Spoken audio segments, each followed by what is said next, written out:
एक बार फिर मैं प्रभु यीशु मसीह के पवित्र नाम से आप सभी का हर दिन की भांति स्वागत करता हूं। प्रभु की सुरक्षा हमारे साथ है।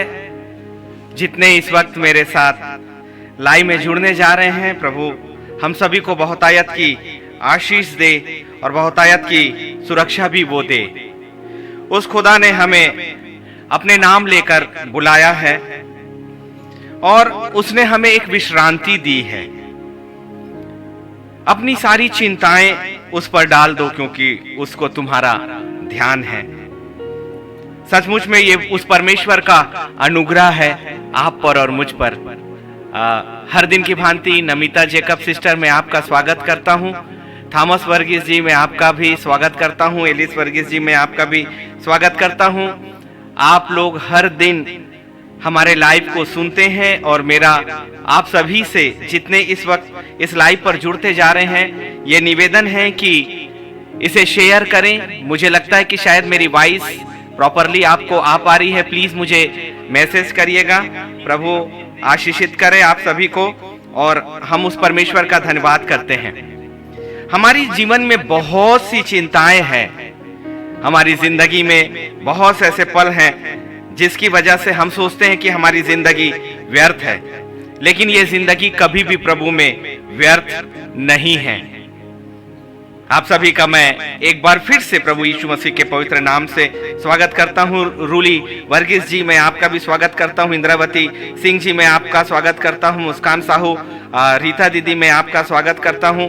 आइए आज के हम सेशन और लाइव पे जाते हैं जो उस खुदा ने आपके और मेरे लिए रखा है। हम उस परमेश्वर का धन्यवाद करें। आइए, नया गीत है आत्मा, वो आत्मा खुदा की आत्मा।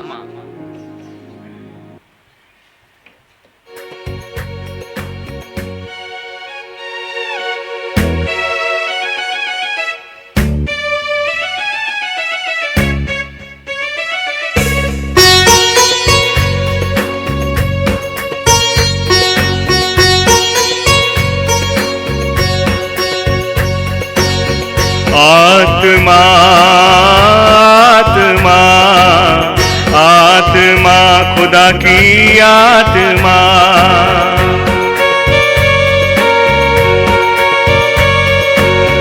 आत्मा आत्मा आत्मा खुदा की आत्मा।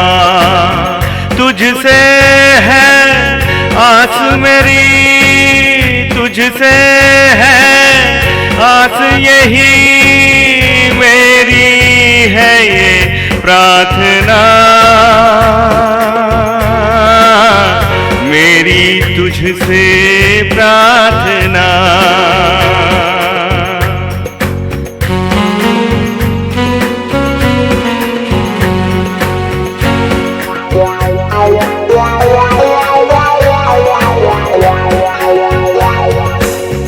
प्रार्थना प्रार्थना तुझसे यही है प्रार्थना, प्रार्थना प्रार्थना तुझसे यही है प्रार्थना। मुझ में तू हो, तुझ में मैं, मुझ में तू हो, तुझ में मैं, सुन ले मेरी प्रार्थना।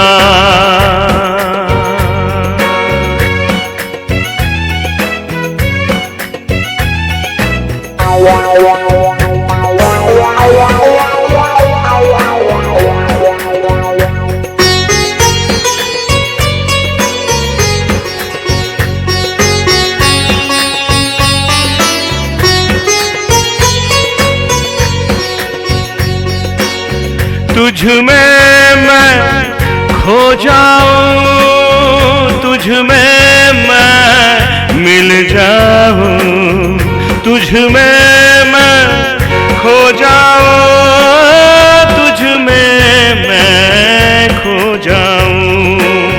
भर दे अपनी रूह खुदावन, भर दे अपनी रूह खुदावन, तेरा कलाम मैं ढूंढता रहूं। प्रार्थना ये प्रार्थना तुझसे खुदावन, प्रार्थना प्रार्थना ये प्रार्थना तुझसे खुदावन, प्रार्थना।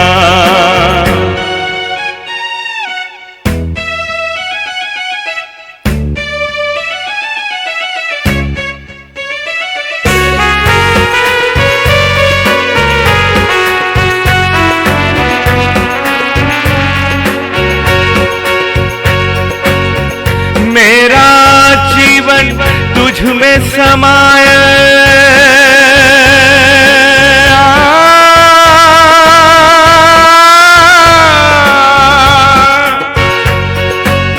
मेरा जीवन तुझ में समाए, तेरी राहों को मुझको बताए, तेरी राहों को मुझको बताए। खुदावंद मेरे तू ही बड़ा है, खुदावंद तू ही कितना भला है, खुदावंद तू ही कितना बड़ा है, खुदावंद तू ही कितना भला है।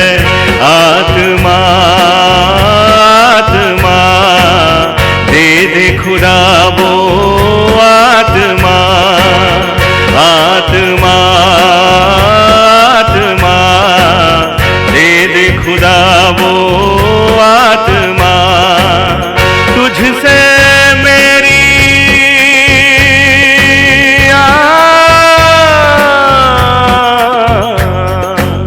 प्रार्थना ये प्रार्थना दे दे खुदा वो आत्मा।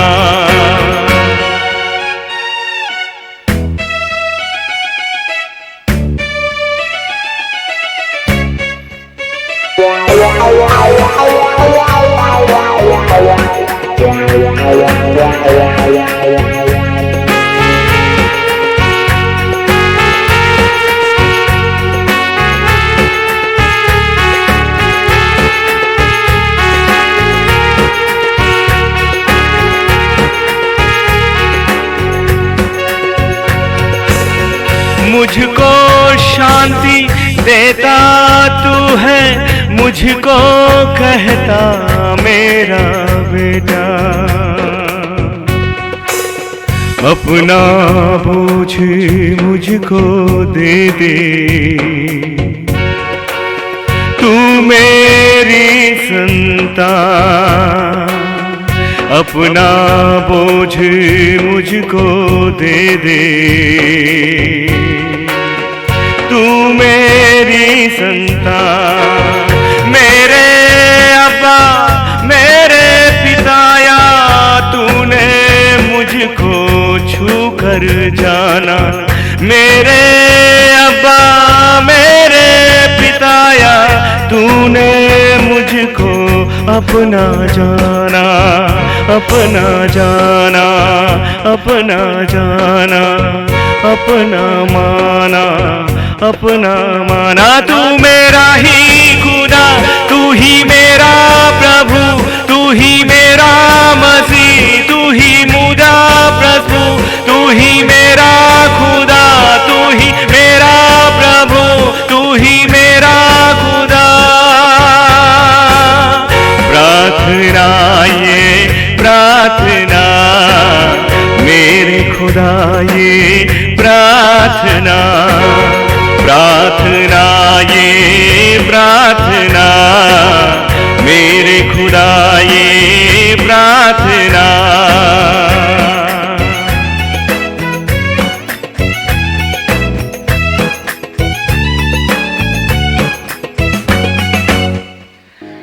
सचमुच में वो परमेश्वर कितना महान है,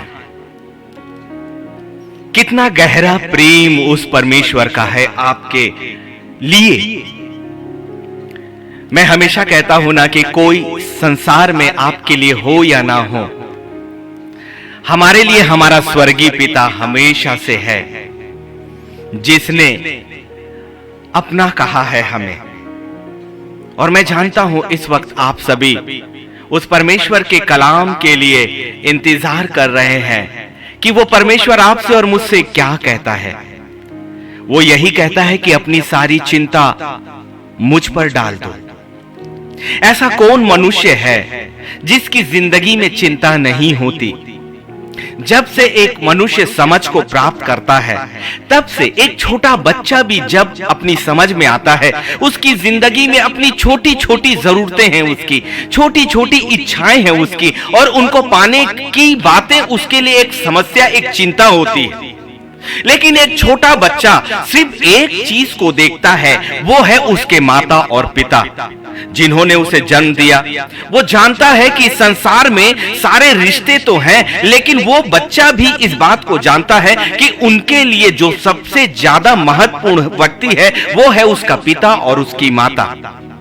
जब एक छोटा बच्चा जिसका मस्तिष्क ज्यादा विकसित नहीं है, वो भी अपने अनुभव से जान जाता है कि कौन है जो उसे अपने गोद में उठाता है, कौन है जो उसे दुलारता है, कौन है जब वो रोता है वो दौड़कर उसके पास आता है, कौन है जब उसे कोई चोट लगती है तो उसे अपने गले से लगाता है, कौन है जो उसे खिलाता, कौन है उसे पिलाता, कौन उसे नहलाता। और इसलिए वो जानता है कि एक ही ऐसी जगह है जहां पाक जाकर उसके हर एक जिंदगी की चिंताएं समाप्त हो जाएंगी।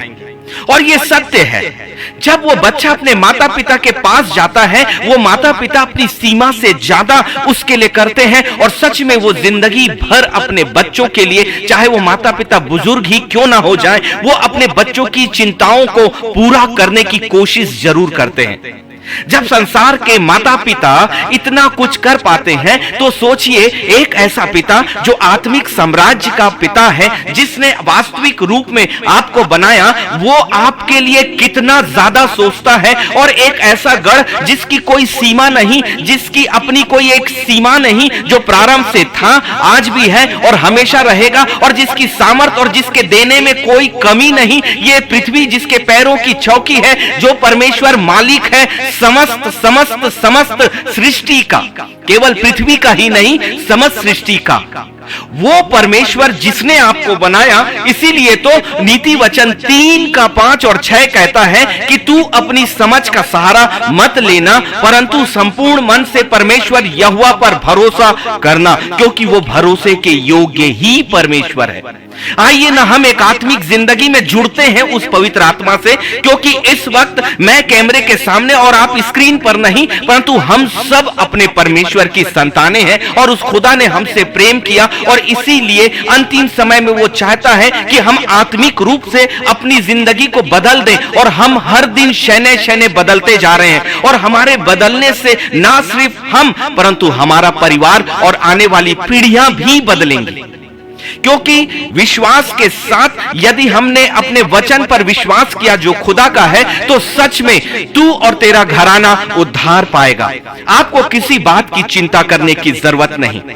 पहला पतरस उसका 5 और 7 आज का कलाम है, और यही हमारा विषय भी है कि अपनी चिंता उस पर डाल दो, उस पर डाल दो।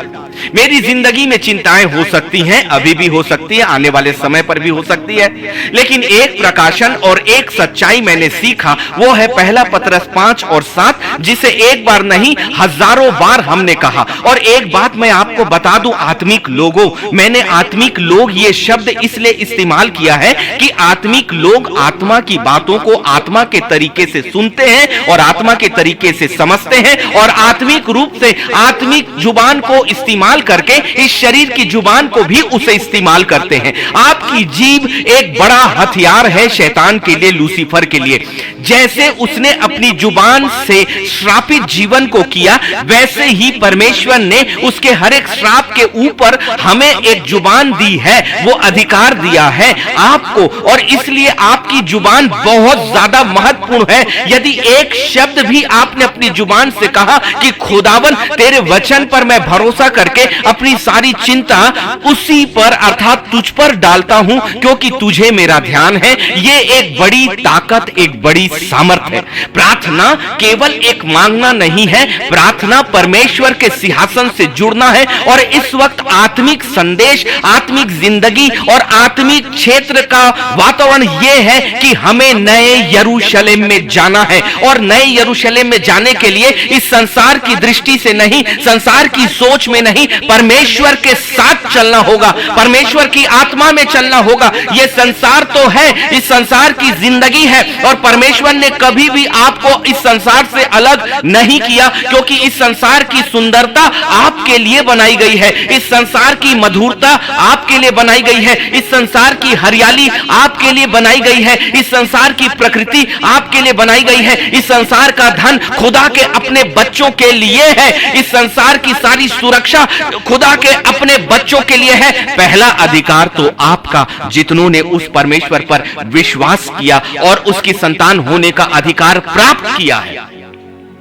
यदि आपने संतान होने का अधिकार प्राप्त कर लिया तो नए यरूशलेम का प्रकाशन वो पवित्र आत्मा अपने आप आपको लेकर जाएगा।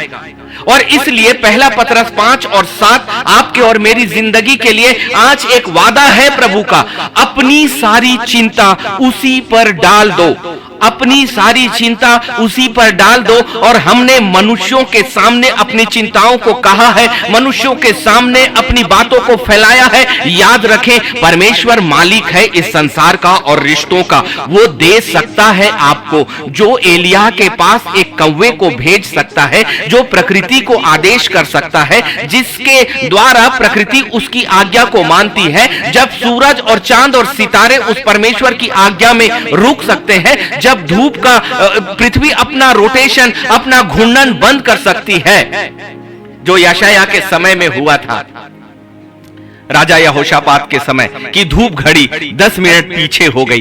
प्रकृति पर मेरे परमेश्वर का नियंत्रण है। केवल ये सामर्थ उनके लिए होती है जो परमेश्वर पर विश्वास करके एक आत्मिक जिंदगी में अपने शरीर के ऊपर, अपने शारीरिक विचारों के ऊपर, संसार की इच्छा पर, संसार की बुद्धि के ऊपर परमेश्वर की समझ को रख देते हैं। और इसीलिए नीति वचन 3 आपके और मेरे लिए जीवन का एक बड़ा आधार है। एक खुदा का कलाम आपकी पूरी जिंदगी को, आपके आने वाली पीढ़ी को, आपके बच्चों की जिंदगी को आशीषित कर सकता है। ऐसा कोई भी व्यक्ति नहीं जिसके पास इस संसार ने चिंता ना डाली हो, ऐसा कोई भी व्यक्ति नहीं जो मनुष्यों के द्वारा प्रताड़ित नहीं किया गया हो, ऐसा कोई भी व्यक्ति नहीं जिसके चारों ओर मनुष्यों ने घेरा ना डाला हो, ऐसा कोई भी व्यक्ति नहीं जो संसार की समस्याओं से जूझ ना रहा हो, ऐसा कोई भी व्यक्ति नहीं जो कर्जों से आज जूझ ना रहा हो। ऐसा बहुत से लोग हैं जो पारिवारिक जिंदगी, पारिवारिक समस्याओं, बच्चों की समस्याओं, अपनी जिंदगी के नाना प्रकार की समस्याओं से, परंतु परमेश्वर ने तो आपको आशीष दी है अपने वचन के द्वारा कि इस पर, इस पृथ्वी पर फूलो फलो,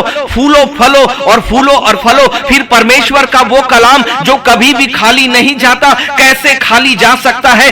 जरूर कोई ऐसी चीज है जो परमेश्वर की जुबान की आशीष और आपके बीच में, जिसने एक बंधन को बांध कर रखा, जिसने परमेश्वर की आशीष को आपकी जिंदगी तक पहुंचने से रोका है। अब ये ताकत आपको लगना है कि आपकी जिंदगी है, युद्ध आपकी जिंदगी के अंदर डाला गया है। कोई है जो आपके अपने वातावरण के अंदर प्रवेश कर चुका है, कोई तो ऐसा है जो आपकी जिंदगी के अंदर परमेश्वर के रास्ते और मार्ग पर रुकावट डाल रहा है। लेकिन परमेश्वर आज आपकी ओर से एक युद्ध की घोषणा करता है, क्योंकि परमेश्वर अपने लोगों को कभी नहीं छोड़ने वाला और ना कभी उसने छोड़ा है। मनुष्य है कि जो परमेश्वर की सुरक्षा से बाहर हमेशा आता रहा है। परमेश्वर का वाचा, परमेश्वर का वादा, परमेश्वर की कही हुई बातें, परमेश्वर का प्रेम, परमेश्वर की सोच, परमेश्वर का मन अनादिकाल से कभी नहीं बदला, क्योंकि मेरा परमेश्वर एक बोलने वाला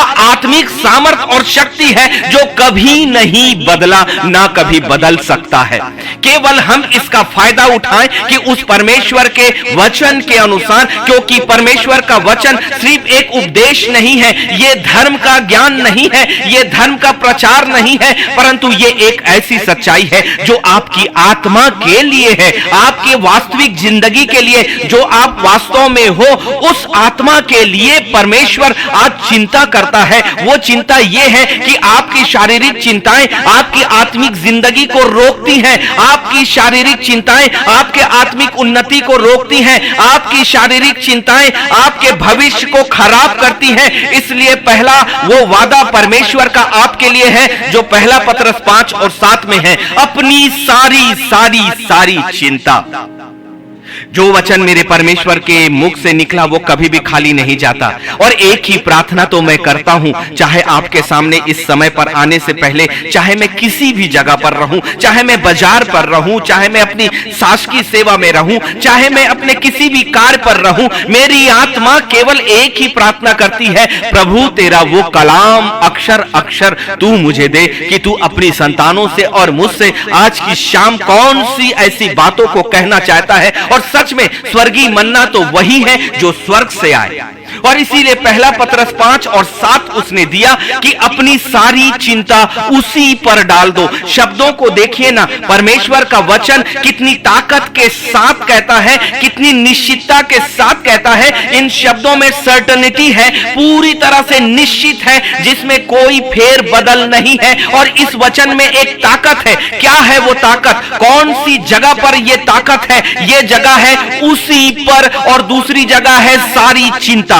सारी चिंता और दूसरी सामर्थ्य जो ताकत है वो है उस शब्द पर, उसी पर, उसी पर। इसका मतलब, उसी पर का मतलब है केवल एक ही स्थान है, केवल एक ही स्थान है, बाकी सबको छोड़ो और केवल उसी पर डाल दो।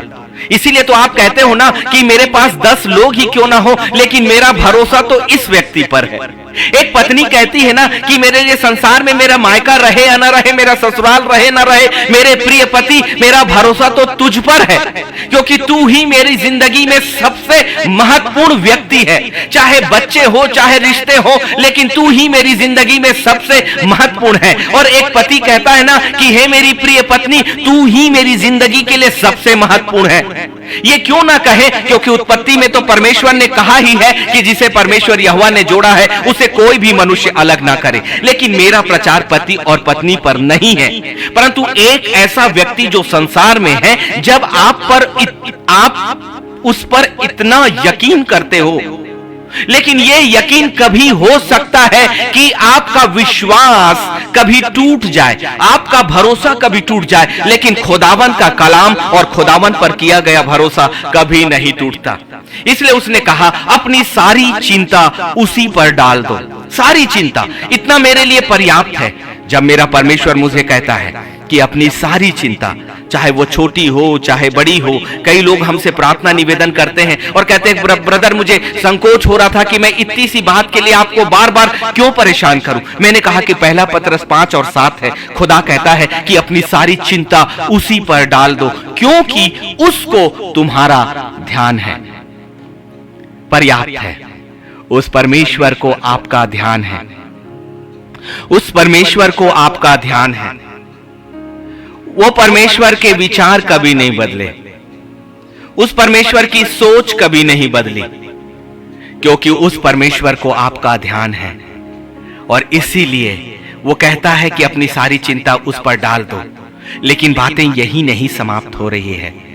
यदि आप अपनी चिंता किसी पर डाल देते हो तो आप मन से और तन से संतुष्ट हो जाते हो और आप विश्राम करते हो कि अब मेरे लिए उपाय है और अब मुझे किसी बात की चिंता नहीं करनी। जब मनुष्यों पर इतना ज्यादा भरोसा आपको होता है तो वचन तो ये कहता है कि मनुष्यों का छुटकारा व्यर्थ है। लेकिन अब ये बातें सच में सही है।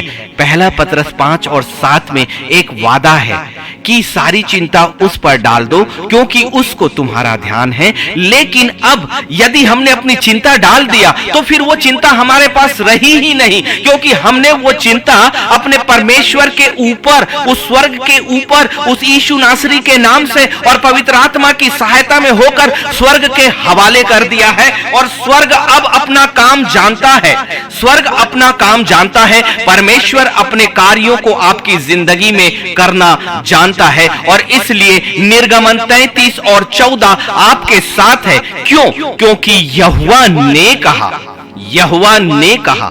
बाइबल क्या कह रही है, पवित्र कलाम क्या कह रहा है? ये किसी भविष्यवक्ता का वचन नहीं है भाई, ये और चीजें नहीं है, परंतु निर्गमन में मूसा से परमेश्वर ने खुद कहा और वो एक मध्यस्थ है। और मूसा केवल उस समय के इस्राएलियों के लिए नहीं है मध्यस्थ, मूसा तो आज भी आपके और मेरे लिए मध्यस्थ है वचन की सामर्थ में होकर, क्योंकि मूसा की जिंदगी और मूसा से कही हुई बातों को उसने अपने 5 ग्रंथों में लिखकर आपके लिए परमेश्वर के वचन को जो उसने प्राप्त किया था वो तो कहकर इस्राएलियों को बताया, लेकिन लिखकर अब वो वचन आपके सामने है। जब इस्राएल के जीवन में परमेश्वर का कहा हुआ वादा पूरा हुआ तो ये बातें इसलिए आपके लिए ज्यादा अनुग्रह की है, ज्यादा विश्वास करने के लिए है कि उस समय के इस्राएलियों के लिए तो वो वादा था और उनको प्रयोग करने के बाद, देखने के बाद उन्हें पता लगा कि उनका परमेश्वर उनके साथ है। लेकिन हमें जो अनुग्रह के युग में है, हमें उन इस्राएलियों के जिंदगी में परमेश्वर के किए हुए कार्य पहले से पता है कि लाल समुद्र तो 2 हिस्सों में बांटा गया था, हमें ये पता है कि परमेश्वर ने मिस्र पे 10 विपत्तियां उठाई, हमें ये पता है कि परमेश्वर ने ना जाने कितनी बार अपने लोगों को इस संसार के लोगों से बचाया है। और इसलिए जब निर्गमन 33 और 14 में परमेश्वर ने कहा, वचन ये कहता है मूसा के माध्यम से, यहोवा ने कहा, यहोवा ने कहा, उस परमेश्वर ने खुद आपसे ये कहा, मैं आप चलूंगा और तुझे विश्राम दूंगा, मैं आप चलूंगा और तुझे विश्राम दूंगा। इसलिए अब हमें इन वचनों पर अब प्रयोग करना होगा और इसीलिए मेरा हर प्रचार वचनों के प्रयोग पर ही है। अब हम निर्गमन 33 और 14 को आज प्रयोग करेंगे कि मेरा खुदा, तूने अपने वचन में कहा है कि अपनी सारी चिंता उसी पर डाल दो क्योंकि उसको तुम्हारा ध्यान है, और तूने कहा कि मैं आप चलूंगा।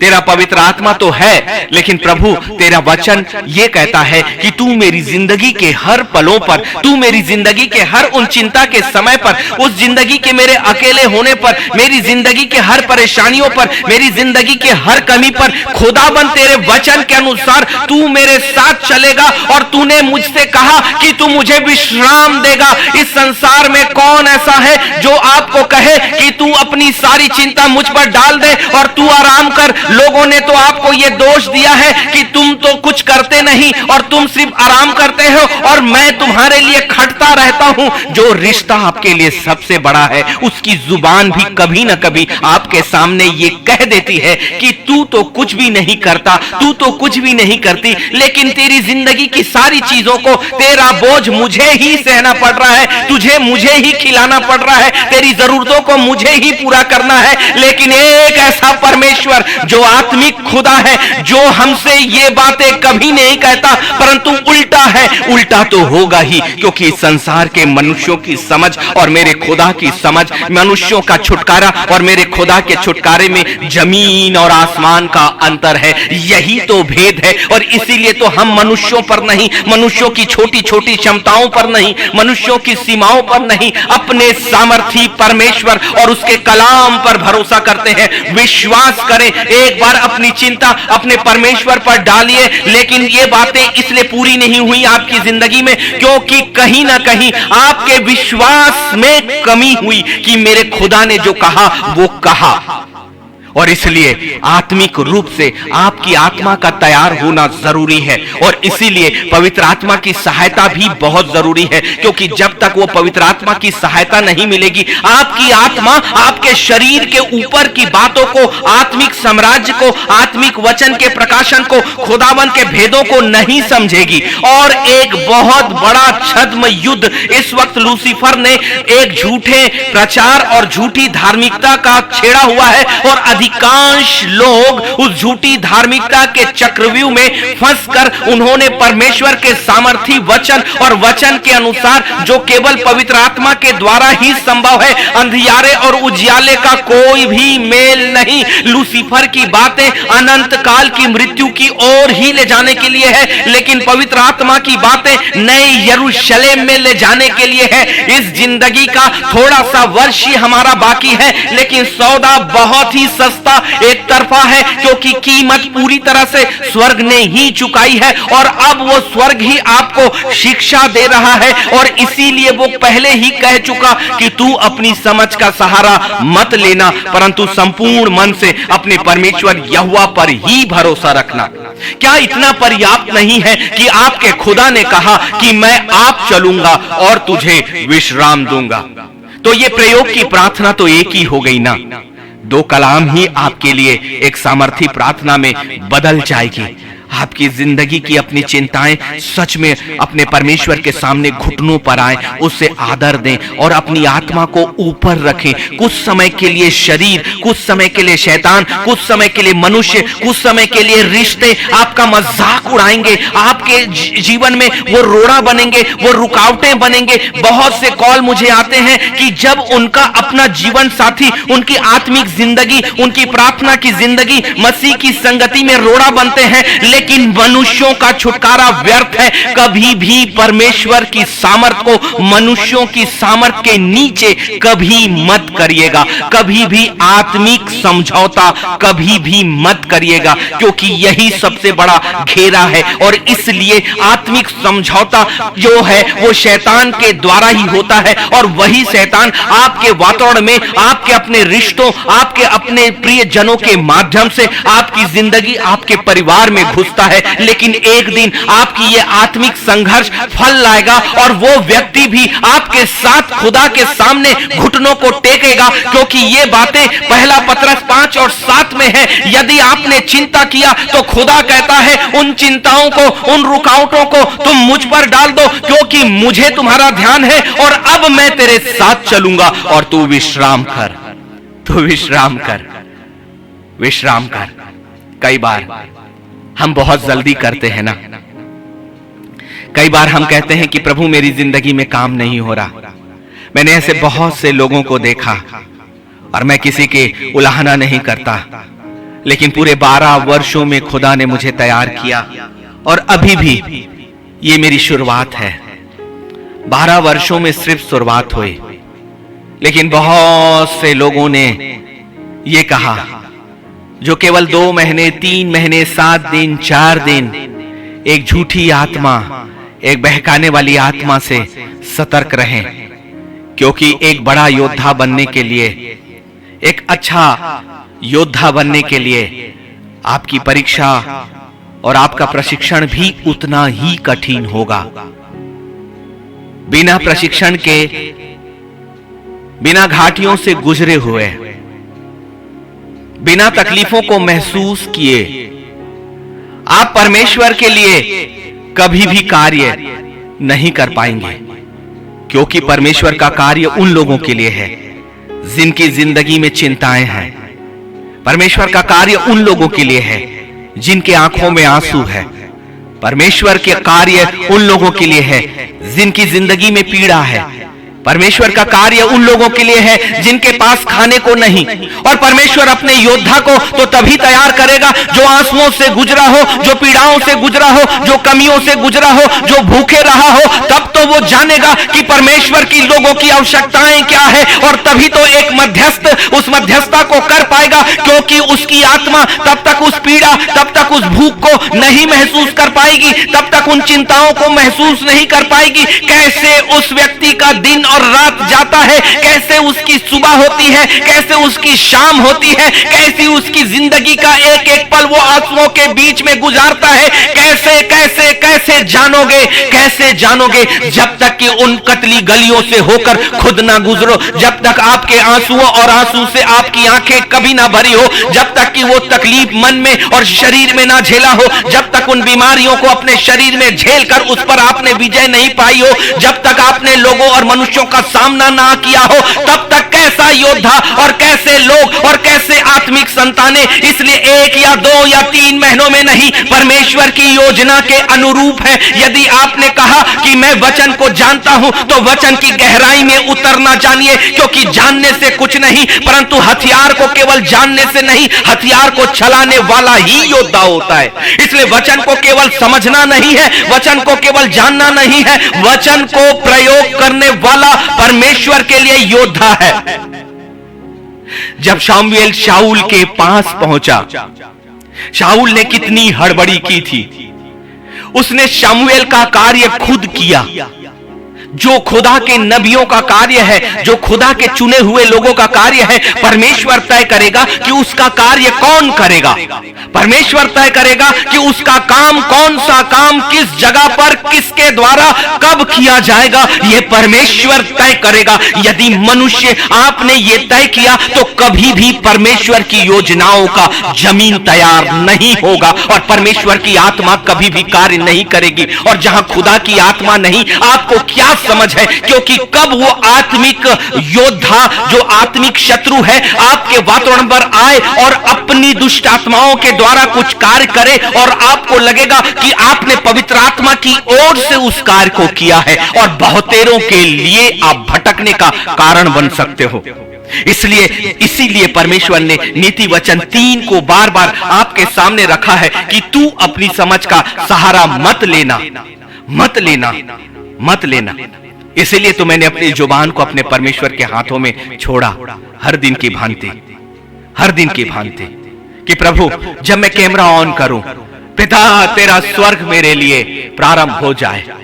यही तो है आत्मिक जिंदगी, यही है आत्मिक संगति, कि जो कहे अपने परमेश्वर से अपने आप को इतना जोड़ लो कि हर पल उसकी आवाज को सुन सको, किसी भी जगह पर वो आवाज को सुन सको, और आपके अपने पिता से अपना रिश्ता इतना गहरा जोड़ लो कि जब आप उसे पुकारो, स्वर्ग और स्वर्ग की सेना आपके लिए तैयार रहे। इतनी ताकत यदि आपकी जुबान में नहीं आई, इतनी सामर्थ्य यदि आपके हाथों में नहीं आई, तो फिर हम कैसे योद्धा, कैसे योद्धा, कैसे योद्धा? कभी इस नाव पर, कभी उस नाव पर, कभी इसके हवाले, कभी उसके हवाले, लेकिन एक ही तो हमारा नाव है, एक ही तो हमारा शिक्षक है, वो पवित्र आत्मा, पवित्र आत्मा और पवित्र आत्मा, जो इस वक्त भी इस कैमरे के सामने मेरे साथ है। मेरी जुबान को जिसने अपना नियंत्रण लिया है, मेरी सोच को जिसने इस संसार की सोच से इस वक्त हटा दिया, नहीं तो ऐसे हजारों शब्द लगातार मैं कैसे निकाल सकता हूं? यह संभव ही नहीं है कि मैं तुरंत सोचूं और उसे बोलूं। क्या मैं लिख कर उसे रखूं? मैं जब देखूं तो देखता ही रह जाऊंगा, तो फिर खुदा का कलाम कौन देखेगा? वर्षों वर्षों और वर्षों अपनी आत्मा को जोड़ना और जोड़ना और जोड़ना, तभी तो परमेश्वर का वचन पूरा होगा और परमेश्वर आपको अपने हाथों हाथ उठा लेगा। याद रखें, जब तक आपने तैयारी नहीं करी, जब तक आपने अपने आप को परमेश्वर का संतान सिद्ध नहीं किया, घोषित जरूर किया। परमेश्वर की संतान घोषित करने वाले हजारों और लाखों है, लेकिन परमेश्वर की संतान सिद्ध होने वाले बहुत थोड़े।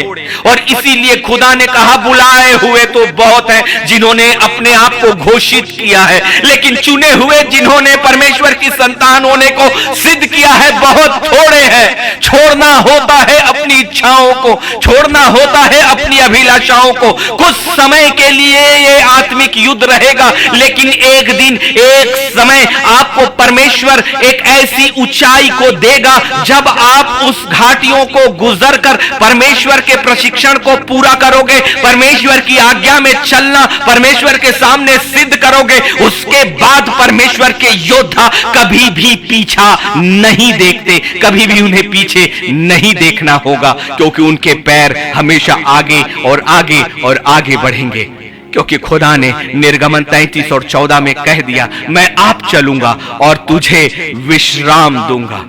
जब शमूएल और शाऊल नगर के सिरों से उतराई पर चल रहे थे, पहला शमूएल उसका 9 और 27, ये वचन आपको समझना होगा इन भेदों को।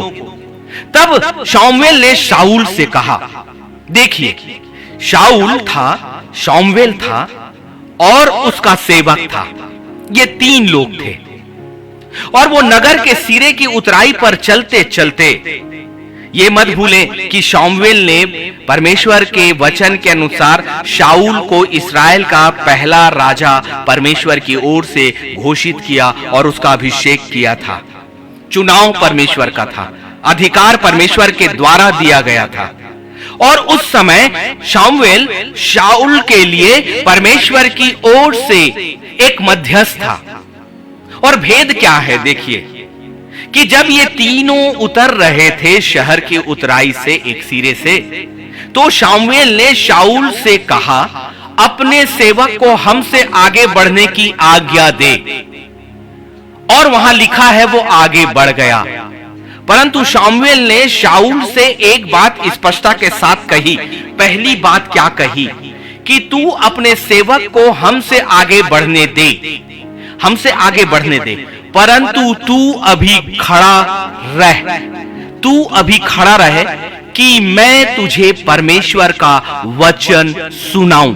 यदि आप में से बहुतेरे ऐसे हैं जिन्हें परमेश्वर के इस सामर्थी वचन की गहराई अभी समझ नहीं आ रही होगी, तो एक बार फिर पवित्र आत्मा उन भेदों को खोलने जा रहा है कि परमेश्वर कुछ विशेष प्रकाशनों को, आपसे अपने कार्य करने के तरीके को, आपके सामने उन प्रकाशनों को, उन छुपी हुई बातों को, उन रहस्यों को, कि परमेश्वर के कार्य करने का तरीका क्या है। आपने तो पहला शमूएल 9 और 27 को एक कहानी समझा है, लेकिन ये कहानी नहीं है, ये परमेश्वर की आपकी जिंदगी में विश्राम देने की एक भविष्यवाणी है और एक समझाइश है, एक शिक्षा है, और वो आपको समझा रहा है कि आपको क्या करना होता है। देखिए ये कैसे जुड़ता है, जुड़ता ऐसे है कि जो कलाम मैंने प्रारंभ किया, पहला पतरस 5 और 7, वहां लिखा है, अपनी सारी चिंता उसी पर डाल दो क्योंकि उसको तुम्हारा ध्यान है। फिर मैं आपको लेकर आता हूं निर्गमन 33 और 14 में,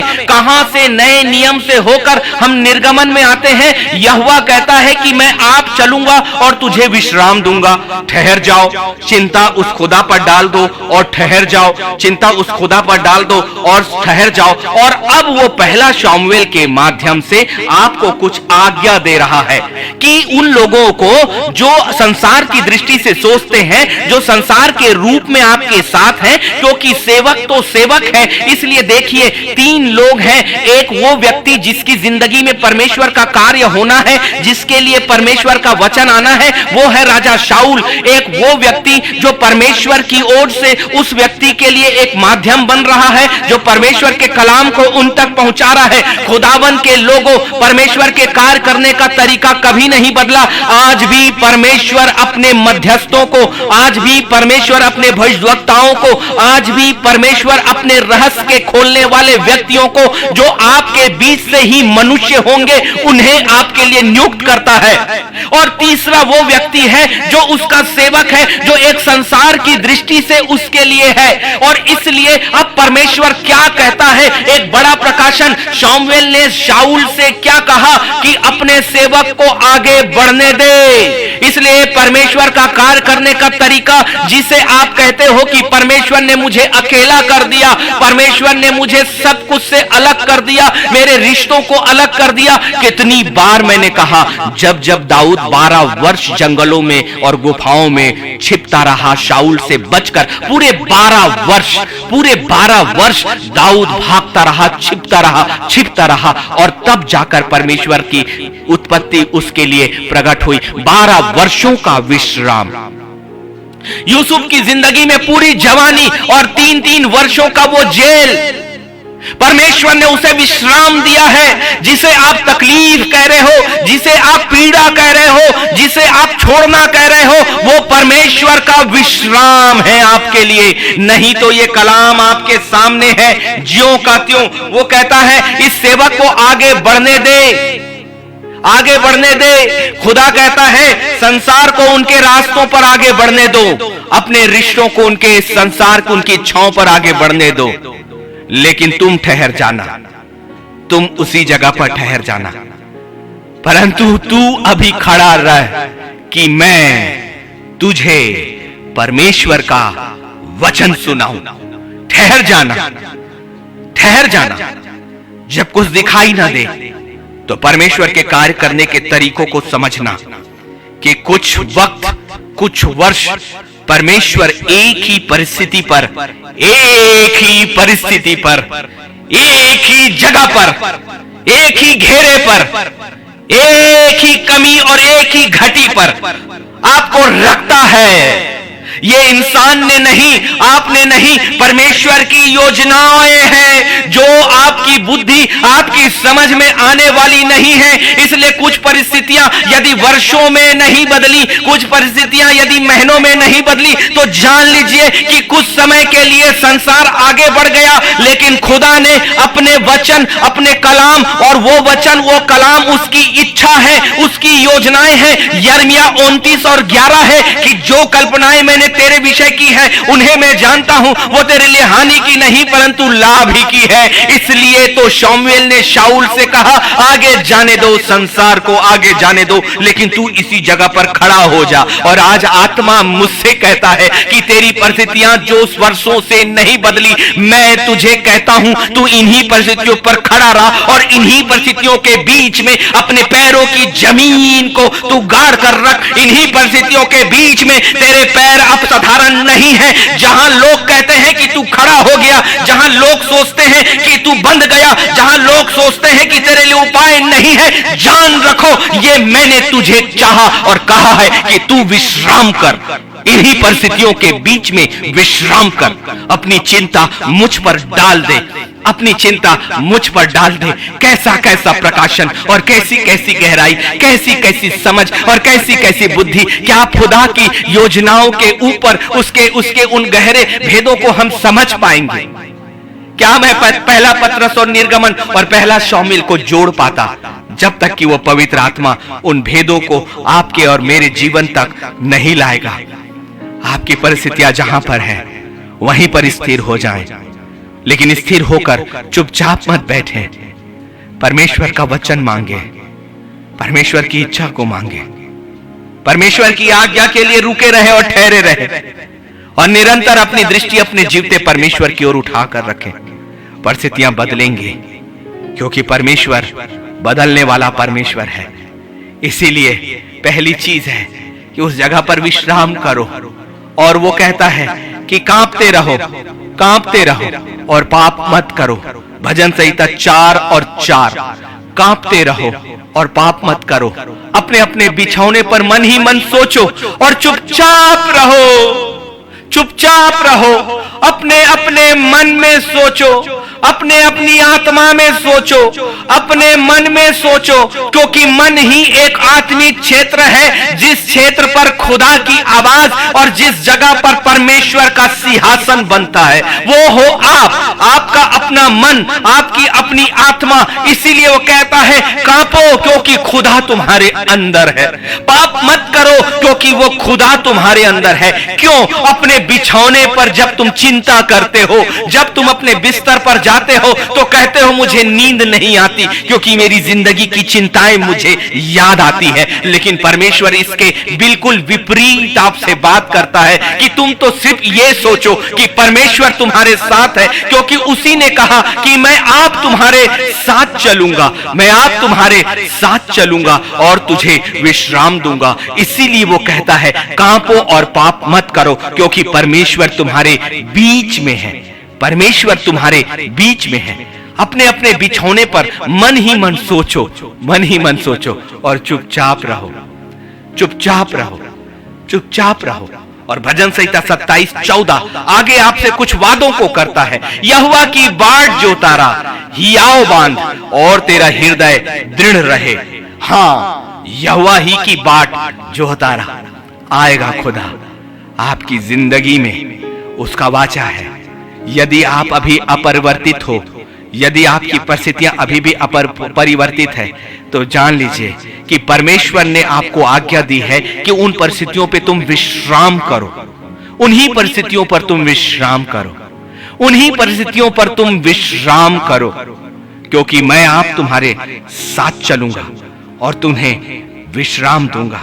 इसलिए यहोवा की बाट जोहता रहे, यहोवा के सामने चुपचाप रहो और धीरज से उस पर अपना आसरा रखो, क्योंकि मनुष्य के कारण ना कुड़ जिसके काम सफल होते और वह बुरी युक्तियों को निकालता है। ये भजन संहिता 27 और 14 आपको कहता है, और भजन संहिता 37 और 7 भी आपके सामने है। कौन है जिसने अपने मन को स्थिर किया अपने परमेश्वर के विचारों पर भरोसा करके? आपका भरोसा कभी भी कटने वाला नहीं, आपका भरोसा कभी भी टूटने वाला नहीं, क्योंकि वो परमेश्वर अपने वादे पर अटल रहने वाला परमेश्वर है। यकीन माने, वो खुदा आपके बहुत निकट है। यदि आपकी परिस्थितियां नहीं बदल रही, तो जान लीजिए कि परमेश्वर की युक्तियां आपकी जिंदगी में बहुत बड़े बड़े काम कर रही है। जितने ज्यादा वर्ष उतनी ज्यादा योजनाएं, जितना अधिक विश्राम का समय उतना अधिक बड़ी बड़ी योजनाओं का, बड़े बड़े प्रतिफलों का पाना।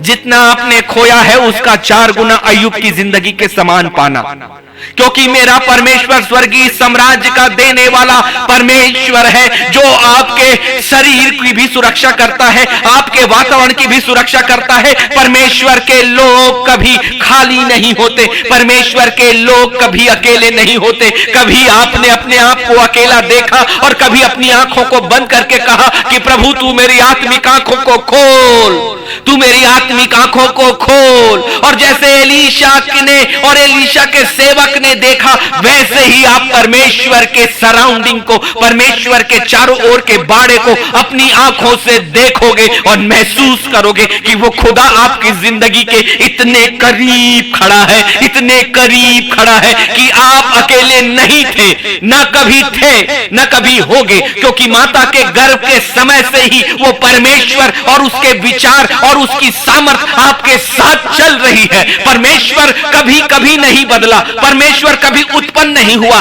उसकी सामर्थ कभी कम नहीं हुई, परंतु वो है और रहेगा। इसलिए परमेश्वर मेरे साथ मेरी माता के गर्भ से पहले से ही है। जब मैं एक भ्रूण था, जब मैं एक मेरी हड्डियां बनने लगी, जब मेरे मांस बनने लगे, जब मेरी आंखों और मेरी सारे तत्वों का निर्माण हुआ, उस वक्त मैं अपने परमेश्वर की नजरों पर था। उस वक्त जब मैं अपनी माता के गर्भ से बाहर आया, उस वक्त मैं अपने परमेश्वर की नजरों में था। उस वक्त जब मैं बिस्तर पे पड़ा होता था, उस वक्त मैं अपने परमेश्वर की नजरों में था। जिस वक्त मैंने अपने घुटनों में चलना प्रारंभ किया, उस वक्त भी मैं अपने परमेश्वर की नजरों में था। जिस वक्त मैं दौड़ना प्रारंभ किया, उस वक्त भी मैं परमेश्वर की नजरों में था। जिस वक्त मैं परेशानियों से गुजरा, उस वक्त भी मैं परमेश्वर की नजरों में था। जिस वक्त मैं बीमारियों के बीच में पड़ा था, उस वक्त भी मैं परमेश्वर के बीच में था। उस वक्त भी मेरा परमेश्वर मेरे साथ था। जिस वक्त मैं अकेले घूमता और फिरता रहा,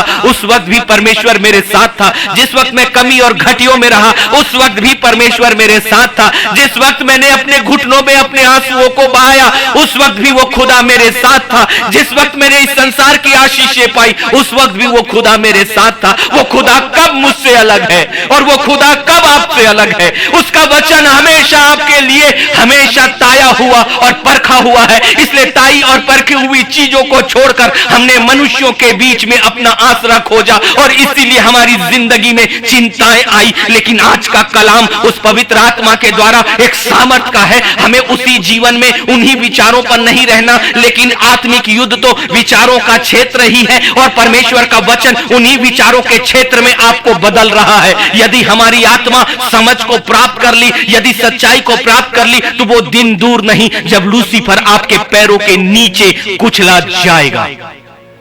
जिसने आज आपकी जिंदगी को अपने नियंत्रण में लिया है, आपके पास तो बहुत पहले से यह अधिकार है कि युद्ध करके उसे हरा दे यीशु मसीह के नाम पर, क्योंकि हमारे पास चिंता रखने के लिए नहीं। खुदा ने कह दिया कि अपनी सारी चिंता उसी पर डाल दो। मेरे लिए ये पर्याप्त है। और इस चिंताओं को डालने का एक ही माध्यम है कि मैं अपनी पवित्र वेदी के सामने आऊं और कहूं, खुदा मेरी जिंदगी में 1000 चिंताएं हो, मुझे उसकी गिनती क्यों करना।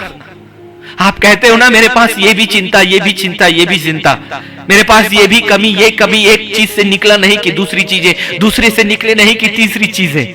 लेकिन क्या कभी आपने वचन पर भरोसा नहीं किया और उस वचन की गहराई और उसकी सत्यता पे अपने आप को क्यों नहीं लेकर गए? क्योंकि मेरे खुदा ने कहा, अपनी सारी सारी इतना पर्याप्त है।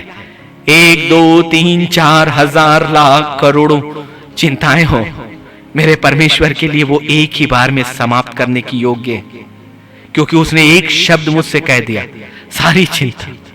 इस संसार में कौन ऐसा मनुष्य है जो मुझसे ये वादा करे कि मैं तुम्हें पूरी तरह से संभाल लूंगा, तुम्हारी सारी चिंताओं का हल मेरे पास है? कोई भी नहीं।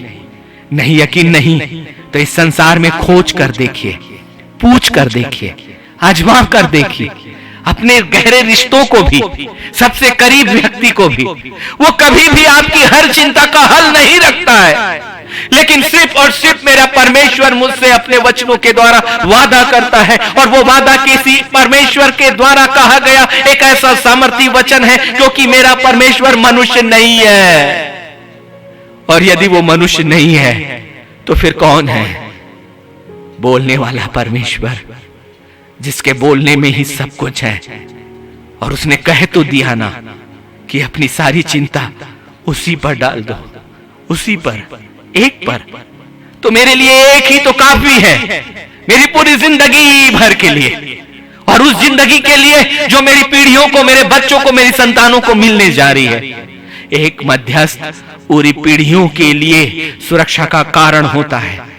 एक मध्यस्थ पूरी आने वाली पीढ़ियों के लिए परमेश्वर की आशीष को खोलने का कारण होता है। इसलिए एक मध्यस्थ सबसे पहले मध्यस्थता करे अपने परिवार की, अपने बच्चों की, अपने पुरखों की ओर से आने वाले श्रापों को तोड़कर उस खुदा के वचन के ऊपर, क्योंकि आप ही हैं जिसे ये अधिकार मिला है जो परमेश्वर के वचनों को इस्तेमाल करे और अपने और आने वाली पीढ़ी के चिंताओं को भी उस खुदा के हाथ में डाल दीजिए। क्योंकि मेरा परमेश्वर का वचन अब जो उसने कह दिया सो कह दिया, क्योंकि उसी को और किसी को नहीं, उसी को। वचन में तो यही लिखा ना कि उसी को, इसका मतलब और किसी को नहीं, और किसी को मेरा ध्यान नहीं, सिर्फ और सिर्फ आपके उस स्वर्गीय पिता को आपका ध्यान है, उसे आपका ध्यान है, उसे आपका ध्यान है। इसीलिए तो भजन संहिता 37 और 7 कहता है, यहोवा के सामने चुपचाप रह। आपकी प्रार्थनाएं बहुत बड़बड़ की प्रार्थनाएं हो जाती है ना।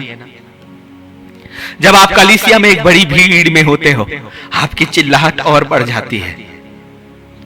और जब लोग आपके साथ शोर करते हैं तो आपकी शोर और बढ़ जाता है। हे लिली खाबा या के नेरी खाला लाबा, हे मेरे परमेश्वर चंदा काली या बोले अबा, हे बर बर बर बर बर बर बर बर बर बर बर बर। लेकिन वचन क्या कहता है? एक सच्ची प्रार्थना जो आत्मा की प्रार्थना होती है वो मनुष्यों के कानों के लिए नहीं, खुदा के कानों के लिए है। और खुदा के कान इस संसारिक कानों के समान नहीं, खुदा आत्मिक है। इसलिए वो कहता है यहोवा के सामने चुपचाप रह। इसलिए तो उस पवित्र आत्मा ने कई बार मेरे शब्द, मेरी जुबान को पूरी तरह से बंद कर दिया और केवल मेरे आंखों से आंसुओं को गिरने दिया, गिरने दिया, गिरने दिया। ऐसे आंसू जो शब्द तो बंद हो गए थे, जुबान तो बंद हो गई थी, लेकिन आंसुओं की भाषा, आंसुओं का शब्द जारी था। लगातार लगातार लगातार लगातार आंसू की धाराएं और धाराएं। और आप में से कोई भी ऐसा व्यक्ति नहीं है इस वक्त, मैं जानता हूं, कि जिसकी आंखों ने कभी परमेश्वर के सामने अपनी प्रार्थना ना की हो। आपकी आंखों ने हजारों बार परमेश्वर के सामने प्रार्थना की, आपकी जुबान बंद रही और वो पवित्र आत्मा का काम था, पवित्र आत्मा का समय था। और यदि ये नहीं हुआ तो अब हमें अपनी सारी चिंता अपने परमेश्वर पर डालना है। और परमेश्वर पर चिंता डाली जाती है जुबान को बंद करके और आंसुओं की भाषा से, क्योंकि कुप्पी कुप्पी आपकी जुबान के लिए नहीं, कुप्पी और स्वर्गदूतों के हाथ आपके आंसुओं के लिए है। यदि मैं गलत हूं तो प्रकाशित वाक्य में जाकर देखिए कि दूत बड़ी आदर के साथ आते हैं और आपकी प्रार्थनाओं के शब्दों को उसने कहा कि मैंने तेरे आंसुओं को अपनी कुप्पी में उठा रखा है। और आपके आंसुओं की भाषा आपका खुदा जानता है। अपनी सारी चिंता उस पर डाल दो, क्योंकि उसने मुझे सिखाया अपने कलाम के द्वारा। भजन संहिता 37 और 7 में यहोवा के सामने चुपचाप रहा। जितनी मैं अपनी जुबान बंद करूंगा, मुझे लोगों के सामने प्रदर्शन नहीं, अपने खुदा के सामने समर्पण करना है। मुझे लोगों के सामने प्रदर्शन नहीं, अपने जीवते आत्मिक सामर्थी खुदा के सामने समर्पण करना है। और जब प्रदर्शन नहीं परंतु जब समर्पण होता है, तब पहला पतरस आपके लिए पूरा होता है कि तब वो आपकी चिंताओं को पूरी तरह से अपने ऊपर उठाता है। क्योंकि खुदावंत का कलाम यहीं समाप्त नहीं होता। यहोवा के सामने चुपचाप रह और धीरज से उसका आसरा रख, धीरज से उसका आसरा रख, धीरज से उसका आसरा रख। इसलिए अपनी समझ को छोड़ दे, मनुष्यों के उपहास को छोड़ दे, मनुष्यों की उल्हाना को छोड़ दे, मनुष्यों के हंसने पर ध्यान मत दे। उस मनुष्य के कारण ना कूड़। देखिए आओ वचन, मनुष्य आपको कहेगा कि जो तेरे विरोधी हैं तूने उन्हें ही पाल कर रखा है, जो तेरे विरोध में काम करते हैं तुम उससे दबते हो, तुम उन्हें अपने नियंत्रण में रखते हो। लेकिन जो खुदा की संतान, उसके वचन पर भरोसा रखने वाला, जो पवित्र आत्मा के द्वारा चलने वाला, वो अपनी समझ का सहारा नहीं लेता। भजन संहिता 37 और 7 मेरे और आपके लिए आज उस पहले पतरस के उस वचन को पूरा करने का एक कारण बनाता है। वो ये कि यहोवा के सामने चुपचाप रह और धीरज से उसका आसरा रख। और क्या चाहिए? कहता है तू आराम करना, तू अपनी जिंदगी का आनंद उठा, इन परिस्थितियों को मत देख। और इसीलिए तो विपरीत परिस्थितियों के बीच में भी हमारा चेहरा चमकता है खुदा के कलाम की सामर्थ में। और इसीलिए हमारी हंसी कभी गायब नहीं हो सकती और हमारी आंखों की चमक भी कोई नहीं चुरा सकता। क्योंकि परमेश्वर का तेज जो उसके वचन से हमें मिलता है, उसकी शक्ति और उसकी सामर्थ, उसकी ताकत जो हमारी आत्मा का भोजन है, हमने खाया और पिया है और इतने भरपेट खाएंगे। अपने जीवित वचन को हम भरपेट खाएंगे। इस संसार का अंत तो हमें मोल लेना होता है, उसकी कीमत हमें चुकानी होती है। यदि हम अच्छा भोजन करना चाहें तो हमें उसकी कीमत लगती है और हम सक्षम भी नहीं होते। लेकिन परमेश्वर का कलाम पवित्र आत्मा के द्वारा आपके मुंह में सेत मेत डाला जाता है, आपकी आत्मा में सेत मेत दिया जाता है। मुफ्त का भोजन जितना ले सको ले लो, मुफ्त का भोजन जितना ज्यादा खा सको खा लो। ये ऐसी बातें और कहां मिलेंगी, ऐसा छुटकारा और कहां मिलेगा? सब कुछ मुफ्त। यहोवा के सामने चुपचाप रह और धीरज से उसका आसरा रख। उस मनुष्य के कारण न कुड़ जिसके काम सफल होते हैं और वह बुरी युक्तियों को निकालता है। निकालने दीजिए। एक दिन बुरी युक्तियां करने वाला नाश होगा, लेकिन खुदा आपकी आत्मा को बड़े आदर के साथ आसमानों पर बुलाएगा। मेरे बेटे, मेरी संतानों, आओ उस स्वर्ग के मुकुट को अपने सर पर पहन लो और श्वेत वस्त्र पहन लो। तुम्हारे पुराना मनुष्यत्व, पुराना शरीर, पुराना वस्त्र इस संसार के साथ जाने दो, अनंत काल की झील में जाने दो। उन मनुष्यों के कारण मत कुढ़ो जिनके काम इस संसार में तुम सफल होते हुए देखते हो। याद रखना, न्याय के दिन तुम्हारा परमेश्वर तुम्हारा न्याय अपनी योजना और अपनी इच्छा के अनुरूप करेगा, क्योंकि वो न्यायी परमेश्वर है। जब सिंहासन के सामने तुम्हारे घेरने वाले खड़े किए जाएंगे, वो उन्हें कहेगा, कुकर्मियों मेरे सामने से भाग जाओ, क्योंकि तुमने मेरी संतान को सताया है। और अब उनका न्याय करने वाला परमेश्वर अपने न्याय का राजदंड उनकी ओर उठाता है, और जिनकी ओर न्याय का राजदंड उठता है उनका नाम जीवन की किताब है और अनंत काल की जिंदगी अब मैं उन्हें देता हूं। तुम लोगों ने तो कुछ वर्षों की की जिंदगी के कारण तुमने मेरी संतानों पर विपत्तियां लाया, कुछ वर्षों के अपने अहम के कारण तुमने मेरी संतानों को सताया। परमेश्वर के लोगों का सताया जाना परमेश्वर के लेखे में लिखा जाता है। परमेश्वर के लोगों के ऊपर अन्याय किया जाना परमेश्वर के न्याय को आपकी जिंदगी में लेकर आता है, क्योंकि इस्राएल का रक्षक न कभी ऊँगता है न कभी सोता है, वो निरंतर आपको इस वक्त भी देख रहा है। मेरी जिंदगी मेरे खुदा के आंखों के नीचे है और मेरा परमेश्वर मुझे टकटकी लगाकर देखता है। इसीलिए तो मैं कहीं भी जाऊं, मेरा परमेश्वर अपने वचन के अनुसार मेरे आगे भी चलता, मेरे पीछे भी चलता, मेरे ऊपर भी चलता, मेरे नीचे भी चलता, मेरे आजू भी चलता। मेरा खुदा कहां नहीं है, हर जगह तो है। और इसलिए जिनके काम सफल दिखते हैं होने दीजिए, जिनकी बुरी युक्तियां वो निकालें, लेकिन खुदा के सामने चुपचाप रहो और धीरज से अपने परमेश्वर के कामों को देखो, अपने परमेश्वर के कामों को देखो। और इसीलिए पहला पतरस फिर से रिपीट करता है भजन संहिता 52, 55 और 22 में, इन कलामों को खा जाइए और पी जाइए। ऐसा अद्भुत जोड़ कभी मैंने अपनी जिंदगी में, कभी अपनी क्षमता में कभी नहीं पाया, जो इस वक्त पवित्र आत्मा अपने वचन में मुझे एक जगह से दूसरी जगह, दूसरी जगह से तीसरी जगह, एक ही स्रोत से, एक ही धागे से बांधते जा रहा है। अलग अलग जगहों पे जाना हमारे लिए संभव नहीं है जब तक कि उसका प्रकाशन आपके और मेरे लिए ना जाए। इसीलिए भजन संहिता 55 और 22 में भी पहले पतरस को ही वो दोहराता है, अपना बोझ यहोवा पर डाल दे। वहां लिखा है अपनी सारी चिंता यहोवा उसी पर डाल दे। यहां लिखता है अपना बोझ यहोवा पर डाल दे। सिर्फ चिंता ही नहीं परंतु अपना बोझ भी उस यहोवा पर डाल दे, वो तुझे संभालेगा, वो तुझे संभालेगा, वह धर्मी को कभी टलने ना देगा। और इसीलिए तो मैंने कहा ना, देखिए वचन उसने दे दिया ना आपको, जो प्रकाशन मुझे अभी उसने इस वचन से पहले दिया, और जो शब्द मैंने आपके सामने कहे वो शब्द यही का प्रकाशन है। भजन संहिता 55 और 22 उन शब्दों को कहने के बाद खुदा ने अपने वचन को आपके और मेरे बीच रखा है। अपना बोझ यहोवा पर डाल दे, वह तुझे संभालेगा, वह धर्मी को कभी टलने ना देगा। इसीलिए तो हमारा पूरा प्रचार इसी बात पर था। इन वचनों के आने से पहले ही मैं नहीं जानता था कि भजन संहिता 55 और 22 खुदा आपके लिए रखेगा, मेरे लिए रखेगा, लेकिन उसने एक शब्द दिया था कि खुदा उन्हीं परिस्थितियों में आपके पैरों को स्थिर करेगा। जिन परिस्थितियों पर है उन्हीं परिस्थितियों पर विश्राम करो और वो तुम्हारे पैरों को गाड़ेगा। देखिए यही वचन यहां पर है, अपना बोझ यहोवा पर डाल दे, वह तुझे संभालेगा, वह धर्मी को कभी टलने ना देगा। आज के बाद मैंने अपनी जिंदगी के बची हुई चिंताओं को भी अपने खुदा के ऊपर उसके लेखे में सौंप दिया है। बिल्कुल मेरे खुदा के लेखे में मैंने उसे सौंप दिया, मेरे परमेश्वर के हाथों में मैंने उसे सौंप दिया, मेरे खुदा के नियंत्रण में मैंने उसे सौंप दिया। और अब मेरा परमेश्वर मेरे साथ चलता है।